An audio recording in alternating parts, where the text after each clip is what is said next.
오늘 성탄 감사 예배를 맞이해서 왔습니다. 누가복음 2장입니다. 신약 성경 누가복음 2장 25절에서 33절까지 함께 보도록 하겠습니다. 우리 소리내서 같이 읽도록 하겠습니다. 누가복음 2장 25절로 33절입니다. 소리내서 봉독합니다. 예루살렘에 시몬이라 하는 사람이 있으니 이 사람은 의롭고 경건하여 이스라엘의 위로를 기다리는 자라. 성령이 그 위에 계시더라. 그가 주의 그리스도를 보기 전에는 죽지 아니라 하는 성령의 지시를 받았더니 성령의 감동으로 성전에 들어가매 마침 부모가 율법의 관례대로 행하고자 하여 그 아기 예수를 데리고 오는지라. 시몬이 아기를 안고 하나님을 찬송하여 이르되 주제여 이제는 말씀하신 대로 종을 평안히 놓아 주시는도다. 내 눈이 주의 구원을 보았사오니 이는 만민 앞에 예비하신 것이요 이방을 비추는 빛이요 주의 백성 이스라엘의 영광이다 하니 그의 부모가 그에 대한 말들을 놀랍게 여기더라. 아멘. 할렐루야. 오늘 우리 주님 나신 기쁜 성탄입니다. 오늘 말씀 제목 우리의 위로자입니다. 여러분 2022년 올 한 해를 한번 가만히 돌이켜 보십시오. 처음 1월 1일 어떻게 시작했나요? 제 기억에 송구영신예를 마치고 1월 1일을 그래도 코로나가 캄보디아에서 약간 좀 소강 상태에 들어갔을 때고 한국은 가장 맹위를 떨칠 때가 바로 1월이었습니다. 제가 1월 18일 날 한국에 잠시 방문했었는데 그때 2주간 격리하면서 정말 저도 또 코로나가 걸려서 되게 힘들었던 기억이 납니다. 그렇게 시작했던 2022년 벌써 한 주밖에 남지 않았습니다. 여러분 이 시대에 가장 필요한 것이 무엇이라고 생각하십니까? 많은 가치들이 있을 것입니다. 그러나 지금 우리가 살고 있는 세상에는 그 어느 때보다 위로가 필요한 시대입니다. 여러분 한 7, 8년 전인가요? 한국에 이런 말이 있었어요. 청년 세대들이 조국 대한민국을 헬조선이라고 불렀어요. 지옥이라는 거예요. 어떤 문구가 하나 나왔죠. 청년이라 쓰고 절망이라 읽는다. 얼마나 힘들었으면 청년들이 가장 인생의 왕성한 시기인 청년의 시기를 청년이라 쓰고 절망이라 읽는다라는 문구를 만들었을까요? 금년에는 또 온 세계가 경악할 만한 러시아와 우크라이나의 전쟁 속보가 들려졌고 아직도 그 전쟁은 끝나지 않았습니다. 3년간의 온 세상을 힘들게 궁지로 몰아넣었던 코로나, 이제 우리는 일상으로 많이 회복된 것처럼 보이지만 이웃나라 중국은 지금 최고의 위기를 맞고 있습니다. 뉴스를 보니까 하루에 코로나로 5,000명이 사망한답니다. 하루에. 12월, 지금 우리가 12월 25일이죠. 12월 한 달 동안 중국에서 코로나로 감염돼서 중증으로 분류된 사람이 2억 4,800만입니다. 여러분 우리 조국 대한민국의 국민이 5천만이에요. 근데 2억 4,800만 명이 12월 한 달 새에만 감염된 신규 환자입니다. 인구의 18%예요. 중국 인구의. 어마어마합니다. 도저히 이제는 정부에서 통제하는 통제 범위를 이미 벗어난 지 오래예요. 바로 이웃 중국에서 일어나고 있는 일입니다. 지난주에도 몇몇 분을 통해서 중국의 상황을 전해 들었는데요. 이건 심각 정도가 아니라 국가가 붕괴될 조짐까지 보일 정도로 위기 가운데 놓이고 있답니다. 근데 우리는 캄보디아에서 지금 뭐예요? 이제 마스크도 안 써요. 얼마나 이렇게 편하게 우리는 다시 일상으로 회복된 것처럼 그렇게 보여지죠. 위로가 필요한 시대입니다. 캄보디아를 가만 보면 캄보디아 사람들이 가장 존경하는 왕들이 있어요. 왕이 다스린 나라잖아요. 예전에 앙코르와트 내지는 앙코르톰 바이온 사원을 건축한 자야바르만 7세를 가장 위대한 왕으로 꼽기도 해요. 그러나 그 수백 년 전에 있었던 그 위대한 왕 못지않게 이 나라 캄보디아 사람들에게 존경을 받고 높임을 받았던 왕이 한 명 있어요. 그 왕이 현 국왕의 아버지였던 시아누쿠 국왕이에요. 시아누쿠 국왕이 뭘 했냐면요, 이 사람은요 매년 농번기가 시작될 때, 그리고 모종을 심을 때, 그리고 추수할 때 항상 시골로 갑니다. 시골을 가는데 그냥 안 가고요, 이 시아누쿠 국왕의 전매 특허가 헬리콥터예요. 헬리콥터를 타고 지방을 순시하러 나가는 거예요. 근데 그냥 나가지 않고요, 헬리콥터를 타고 지방의 오지를 찾아가서 그 마을에 엄청난 양의 생필품과 물질, 돈도 주고 또 여러 가지 생필품들을 하사합니다. 왕이 직접 국민들을 만나서 직접 줘요. 제가 역사 기록을 보니까요, 어떤 농민들은 왕이 직접 주는 그 생필품을 받으면서 그 자리에서 무릎 꿇고 막 오열하며 너무 감격해서 눈물을 흘리며 막 하는 장면이 사진으로도 남아 있어요. 이 시아누쿠 국왕이 잘했던 것이 바로 이거예요. 이 사람은 사실 제가 캄보디아에 대해서 이제 논문을 쓰면서 캄보디아 연구를 좀 했지 않습니까? 보니까 사실 이 나라가 지금 이렇게 좀 어렵게 된 원인 중에 시아누쿠 국왕의 영향이 지대합니다. 그럼에도 불구하고 이 나라 캄보디아 사람들이 가장 존경해 하는 왕 가운데 하나가 바로 시아누쿠 왕인데, 그 이유가 뭐냐면 백성들을 위로할 줄 알았어요. 이 사람은 굉장히 쇼맨십이 강한 사람이에요. 그래서 정말 정치는 사실 그렇게 그닥 잘하지 못했지만 백성들을 찾아가 위로하고 그들의 아픔을 왕이 알고 있다는 사실을 보여주는 것만으로도 백성들이 감격했어요. 시아누쿠 국왕이 2013년에 서거했는데 그때 이 캄보디아가 무려 한 달 동안 국장을 선포했어요. 2013년에 전 국민이 애도했어요. 정말 엄청난 물결이었죠. 그만큼 이 나라 사람들에게 시아누쿠 국왕은 절대 잊을 수 없는, 그때 국왕이 서거했을 때 많은 사람들이 뭐예요? 캄보디아에 더 이상 소망이 없다고 막 절망하며 막 오열하는 그러한 뉴스 기사를 지금도 인터넷을 검색하면 기사가 나옵니다. 제가 왜 이 말씀을 드리는가? 어쨌든 이 시아누쿠 국왕은 캄보디아 사람들의 위로자였어요. 왕이지만 직접 가장 밑바닥에 있는 서민들을 찾아가 그들에게 위로를 전달해 주고 선물을 줬던, 아마도 지금까지도 이 나라 사람들이 시아누쿠 국왕을 존경하고 기억하는 것은 바로 그런 것들이 아닐까 싶어요. 사실 정치는 잘 못했지만, 사실 캄보디아를 참 어려움에 몰아넣게 한 장본이기도 하지만, 그럼에도 불구하고 이 나라 사람들은 여전히 시아누쿠 국왕을 사랑합니다. 너무너무 사랑해요. 이유는 하나입니다. 위로받았기 때문이에요. 여러분, 어떨 때 여러분 위로가 되세요? 같은 처지에 있는 사람이 위로해 주는 것도 위로가 돼요. 우리말에 과부의 심정은 호라비가 알고 호라비의 심정은 과부가 안다는 말이 있잖아요. 같은 처지에, 혼자인 처지에 있는 사람들끼리 마음을 서로 나누는, 그건 위로가 되겠죠. 그러나 여러분, 그보다 더 큰 위로는 무엇입니까?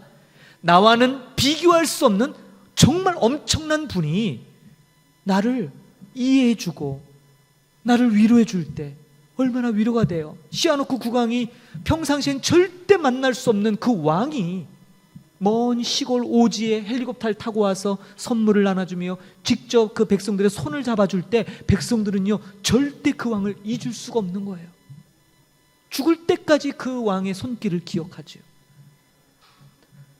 도저히 범접할 수 없는 그 국왕의 그 위로, 그 모습 하나가 그들을 평생 잊지 못할 존재로 만들게 되는 거예요.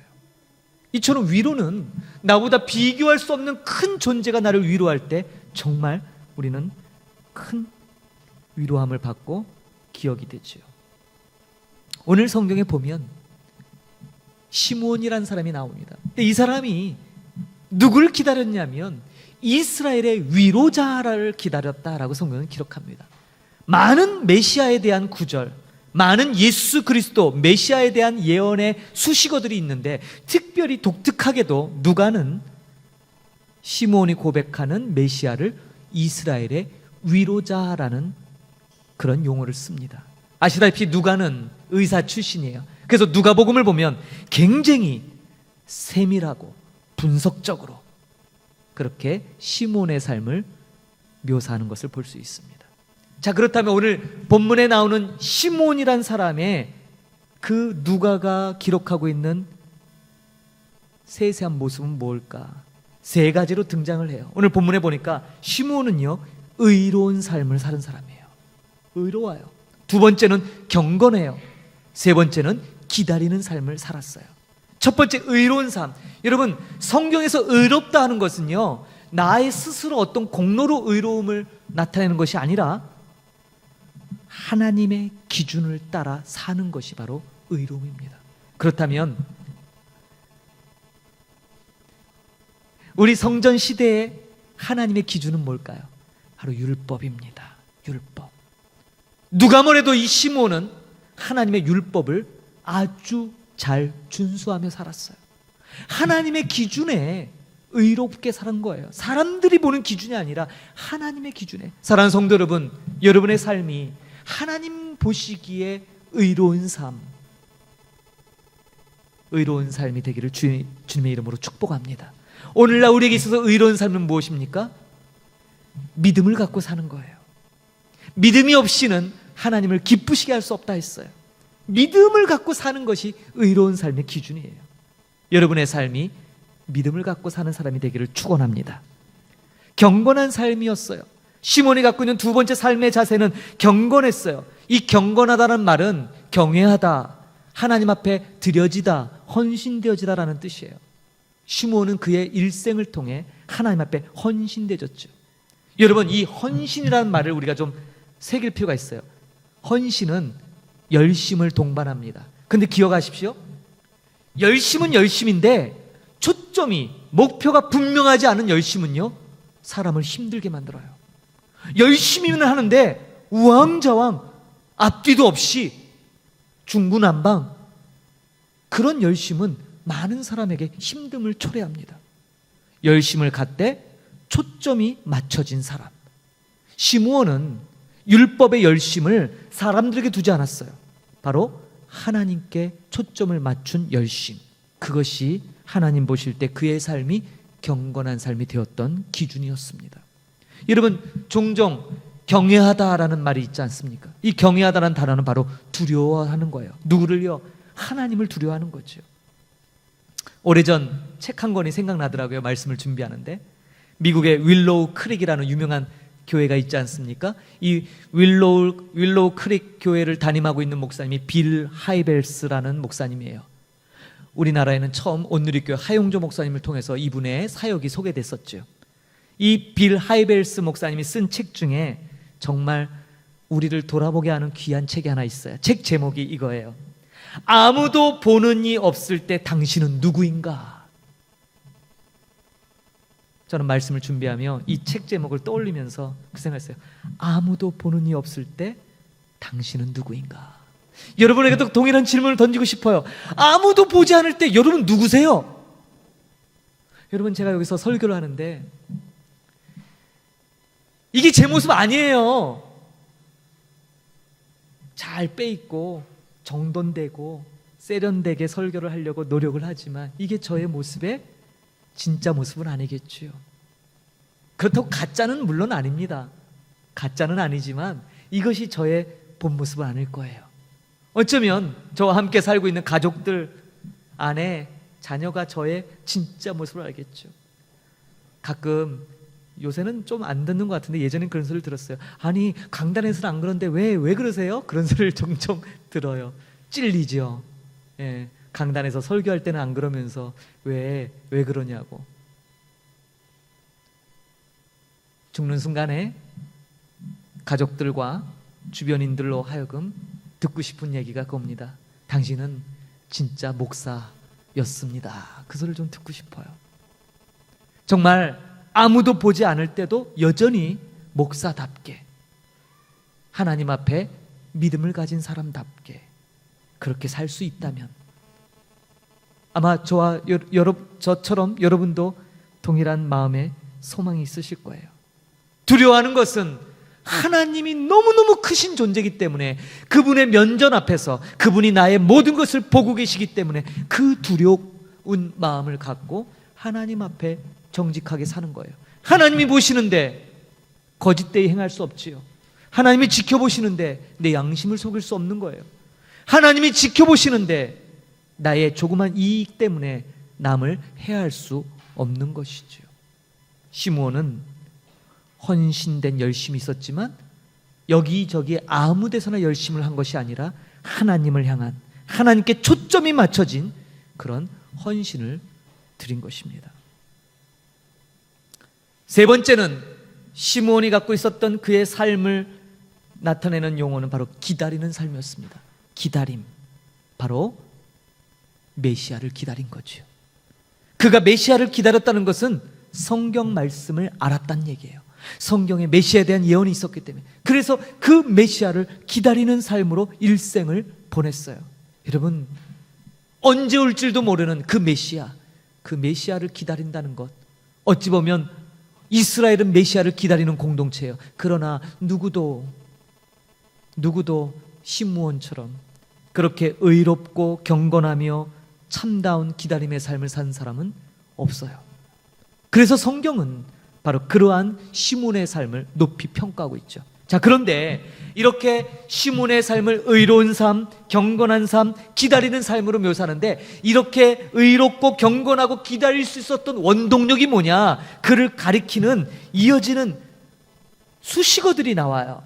26절, 27절, 28절에 시므온의 삶을 가리키는 이 세 가지 의롭고 경건하고 기다리는 삶을 하나로 묶는 것이 무엇입니까? 바로 성령. 할렐루야, 성령이에요. 25절을 보십시오. 25절 보니까 예루살렘에 시므온이라는 사람이 있었어요. 근데 이 사람은 의롭고 경건하며 이스라엘 위로를 기다리는데 성령이 그 위에 계셨다라고 성경 기록합니다. 성령이 위에 계셨대요. 26절을 보니까 또 뭐가 나옵니까? 성령의 지시를 받았대요. 27절에 보니까 그는 성령의 감동을 받았어요. 자, 보세요. 성령이 그 위에 계셔요. 성령의 지시를 받아요. 성령의 감동을 받아요. 이거 어디서 많이 듣던 얘기 아니세요? 가만 보면 우리 예수 그리스도께서 공생의 삶을 시작할 때 쓰였던 성령의 묘사가 바로 이것들이에요. 예수님께서 성령에 이끌리어 광야로 가셨어요. 성령의 인도하심을 받아 마귀의 시험을 받으셨어요. 성령의 감동하심으로 하나님의 나라를 선포하셨어요. 전부 한결같이 예수님의 공생의 시작을 알리는 성령의 동반사역. 근데 놀랍게도 시므온에게 바로 이 성령의 역사하심의 그 용어들을 전부 사용하고 있어요. 대단하죠? 마치 이 시므온은 그래서 뭐예요? 예수님과 같이 묘사되고 있어요. 예수님이 이 땅에서 하신 일들과 같은 그런 일을 보여주고 있어요. 자, 오늘 말씀 제목이 우리의 위로자입니다. 위로자인데 특별히 어떤 위로자냐? 이스라엘의 위로자라는 거예요. 이스라엘의. 여기 위로라고 하는 단어는 사실 굉장히 복합적인 의미를 갖고 있는 단어예요. 파라클레시스라는 이 단어는 원래는요, 부르다, 소환하다라는 뜻이에요. 하나님께서 부르시는 거예요. 소환하는 거예요. 그런데 이 단어에는 소환이라는 의미만 있는 것이 아니라 권면이라는 단어가 있어요. 권면. 그러니까 뭐예요? 잘 보세요. 똑같은 단어인데 한 단계 한 단계 발전을 해요. 소환하는 거예요. 부르셔요. 두 번째는 권면해요. 근데 이 권면이 뭐겠습니까? 잘못한 게 있으면 꾸짖는 거예요. 여러분, 하나님께서 꾸짖는 것조차 우리에게는 축복인 줄 믿습니다. 하나님의 징계하심이 있는 것 자체가 놀라운 복인 줄 믿습니다. 징계함이 없는 자식은 사생자라 그랬어요. 관계없다 그랬어요. 징계가 곧 사랑임을 나타내는 증거예요. 근데 이 단어 자체가, 이 위로라는 단어에 바로 첫 번째는 소환, 부르는 것, 두 번째는 권면. 이 권면에는 뭐예요? 회개를 촉구하는 말씀이죠. 세 번째가 바로 위로예요. 위로. 우리가 그냥 쓰고 있는 바로 위로. 그래서 소환하다, 권면하다, 위로하다. 한번 적용해 보세요. 하나님께서 저와 여러분을 부르셨어요. 하나님의 자녀로 만드셨어요. 그런데 그 자녀에게 있어서 요구되어지는 것이 무엇입니까? 자녀다운 삶. 그렇지 못할 땐 뭐예요? 하나님이 권면, 책망하시죠. 때로는 뭐예요? 우리를 꾸짖기도 하시죠. 때로는 매를 들기도 하신다 이 말이에요. 사랑하기 때문에. 그리고 뭐예요? 거기서 끝나지 않고 반드시 위로하신다라는 거죠. 바로 이 위로, 이것을 말해요. 자, 그러면 오늘 본문에 나타나는 시므온이 갖고 있었던 의롭고 경건하고 늘 메시아를 기다렸던 그의 삶 속에서 나타나는, 그리고 정작 그 주인공이신 메시아를 만났을 때 그가 보였던 본문을 좀 보겠습니다. 28절을 보니까 성전에 예수님의 모친 마리아와 요셉이 이 아기 예수님을 데리고 성전에 들어왔을 때 시므온이 그것을 보고 28절 시므온이 아기를 안았어요. 그리고 뭐라고 얘기합니까? 이스라엘의 위로자를 만난 거예요. 여기 보니까 아기를 안고 하나님을 찬송했어요. 그는 한눈에 그가 그토록 일생을 통해 기다렸던 바로 그 존재 메시아가 바로 이 아이라는 사실을 영적으로 깨달았죠. 어떻게 해요? 어떻게 알 수 있어요? 이 아이가 구원자인지 구세주 예수님인지 어떻게 알았어요?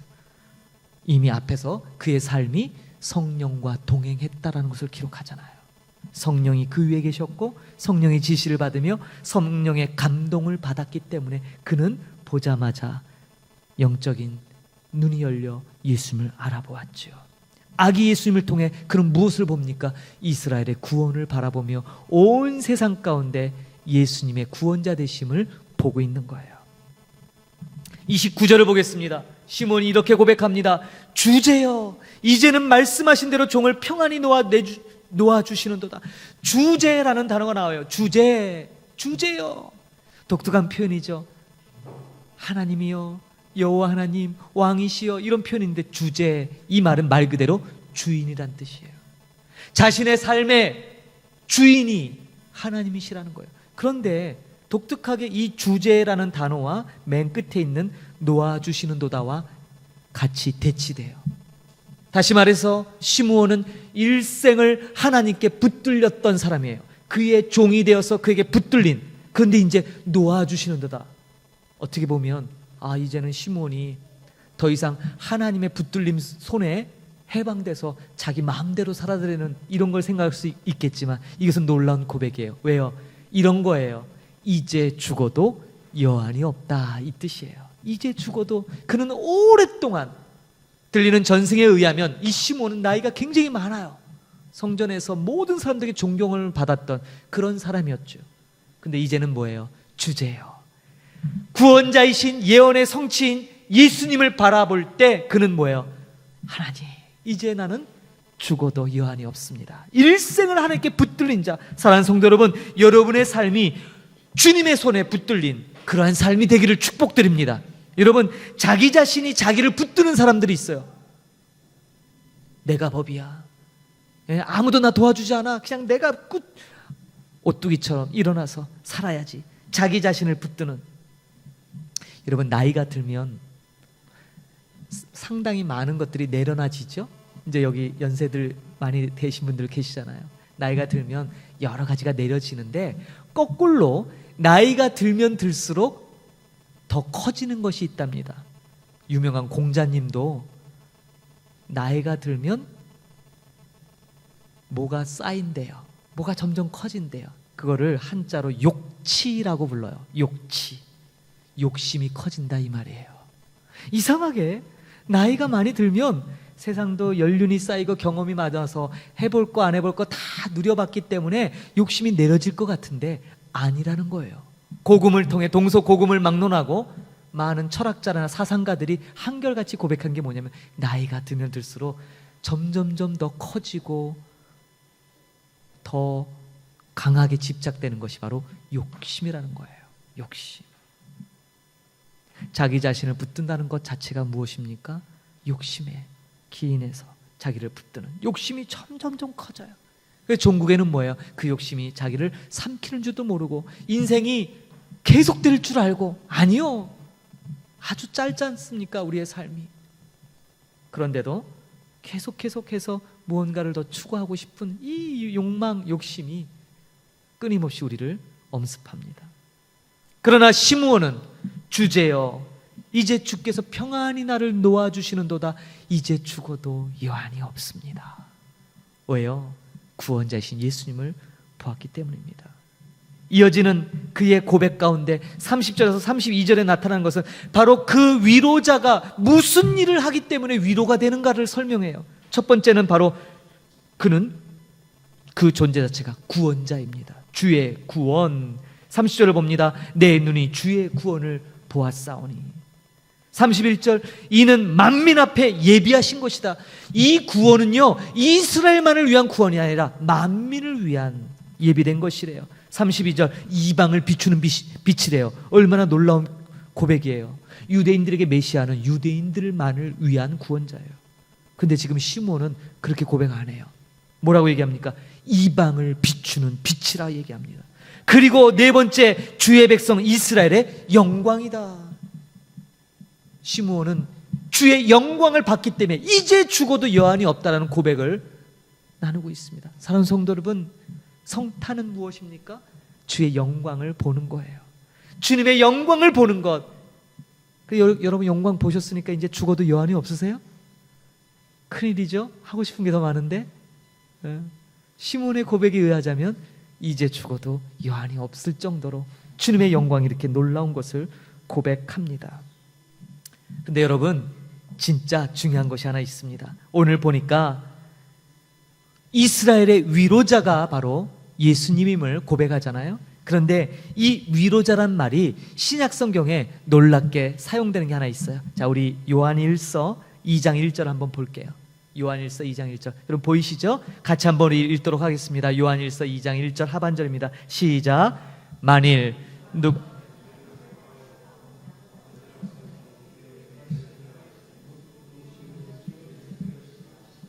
아멘. 만일 누가 죄를 범하여도 아버지 앞에서 우리에게 대언자가 있으니 곧 의로우신 예수 그리스도라. 여기 보니까 대언자라는 말이 나오는데 이것이 바로 오늘 본문에 나오는 위로 파라클레시스라는 단어와 동일한 어원을 갖고 있는 말이에요. 그 얘기인즉슨 대언자라는 뜻이 바로 위로자라는 뜻이고, 오늘날 가장 와닿게 하자면 변호사라는 뜻이에요. 예수님이 여러분의 변호인이에요. 변호사예요. 여러분을 변호해주고, 여러분들이 어떤 이 세상 모두가 나에 대해서 등을 돌려도 변호사는 내 편이잖아요. 예수님이 여러분의 위로자예요. 예수님이 여러분의 대언자세요. 하나님과의 관계가 깨어짐으로 우리는 늘 죄로 인해서 다가갈 수 없는 그 하나님 앞에 눈물을 흘리며 그렇게 슬퍼하고 고통 가운데 있지만, 예수 그리스도를 통해 우리를 위로하시고 우리의 눈물을 닦아주시고 우리를 위하여 대변해 주시는 분, 그분이 바로 위로자, 우리의 대언자이신 예수 그리스도인 줄 믿습니다. 여러분, 오늘 그날입니다. 바로 우리의 위로자로 예수님을 이 땅에 보내신 것, 그 날이 성탄이에요. 그저 선물 주고받고 그냥 기뻐하며 마는 날이 아니라 하나님 앞에 감사함으로, 나에게도 이 세상 모두가 내 편이 아니에요. 다 적이에요. 그런데 예수님이 저 여러분의 편이시래요. 예수님이 여러분의 위로자시래요. 예수님이 여러분의 대언자시래요. 이 말씀이 오늘을 살아가는 성탄을 즈음해서 기쁨으로 주님의 오심을 동참하는 저와 여러분의 고백이 되길 바랍니다. 같이 따라하겠습니다. 예수 그리스도. 다시 한번요. 예수 그리스도 나의 대언자. 예수 그리스도 나의 위로자. 할렐루야. 영원한 우리의 위로자 되시고 우리의 대언자 되시는 예수님의 탄생을 축하하십시다. 오늘 말씀을 기억하며 아까 우리 작년부 특송에 불렀던 찬양인데, 함께 우리 결단 찬양으로 이 찬양을 부르겠습니다. 일어나셔서 기쁘다 구주 오셨네, 정말 주님이 나의 위로자 대언자로 오심을 감사하며 기도하는, 찬양하는 이 시간 되기를 바랍니다.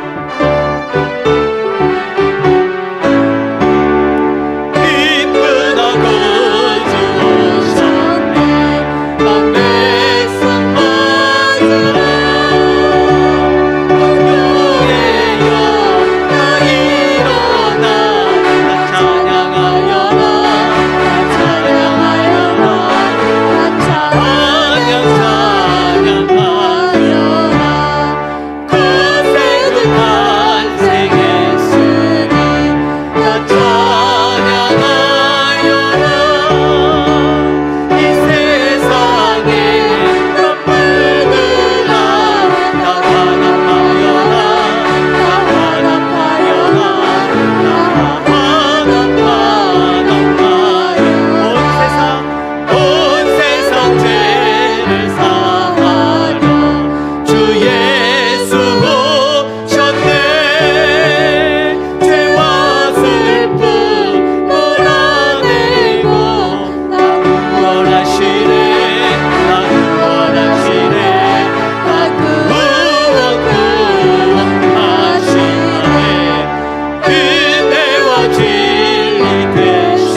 기도하겠습니다.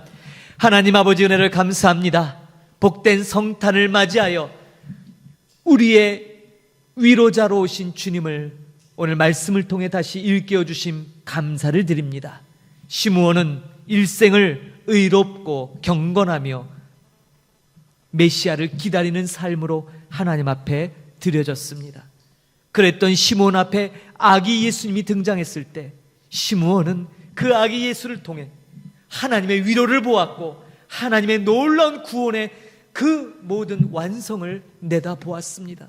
그리고 그는 찬양을 아끼지 아니하며 하나님 앞에 이제 내가 죽어도 여한이 없습니다 라고 고백하는 것을 봅니다. 하나님, 우리에게 대원자 되시는 예수 그리스도를 보내주심에 감사를 드립니다. 세상이 우리를 몰라주고 우리를 미워하고 우리를 핍박할지라도 우리 구주 예수님은 우리의 대원자이시며 우리의 위로자시며 우리의 변호사이신 줄 믿습니다. 그 주님 통해 다시 한번 하나님의 은혜의 자리에 서게 하신 것 감사합니다. 이제는 이 놀라운 주님의 오심의 이 놀라운 복음이 우리들을 통하여 우리들의 삶을 통하여 많은 이들에게 전파되어지게 하여 주시고 이 땅 캄보디아 방방곡곡마다 예수 그리스도의 복음이 거대한 바다 물결처럼 온 땅을 덮을 수 있도록 하나님 은혜를 베풀어 주옵소서. 그래서 모든 이들이 함께 우리의 대언자, 우리의 위로자 되시는 예수님을 높이며 찬송으로 하나님 앞에 영광을 돌리는 복되고 아름다운 삶이 되도록 놀라운 회복의 은혜를 허락하여 주옵소서. 우리의 위로자 되시고 오늘도 우리에게 이 기쁨을 함께 하고 계시는 성령 하나님 감사합니다. 우리 마음이 충만케 하여 주시고 이 시간 결단을 통하여 다시 한번 우리 삶이 하나님께로 헌신되어지는 복된 시간 삼아 주옵소서.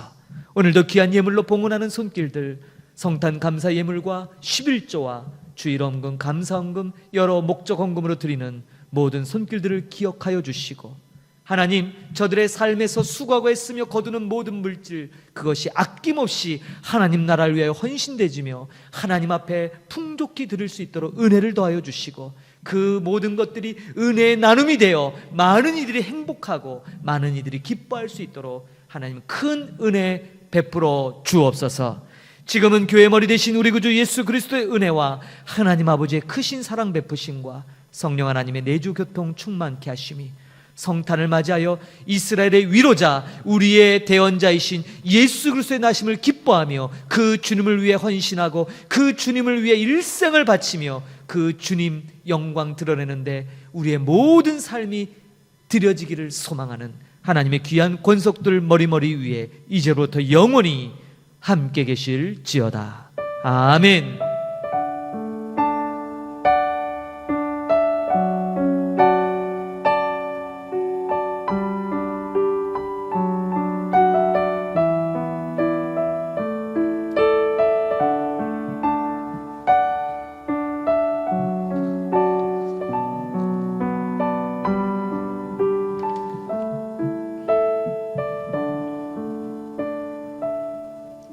감사합니다. 예배를 모두 마쳤습니다. 복된 성탄 누리시고 이제 한 주 남은 2022년 잘 마무리하는 귀한 시간 되기를 축복드립니다. 감사합니다.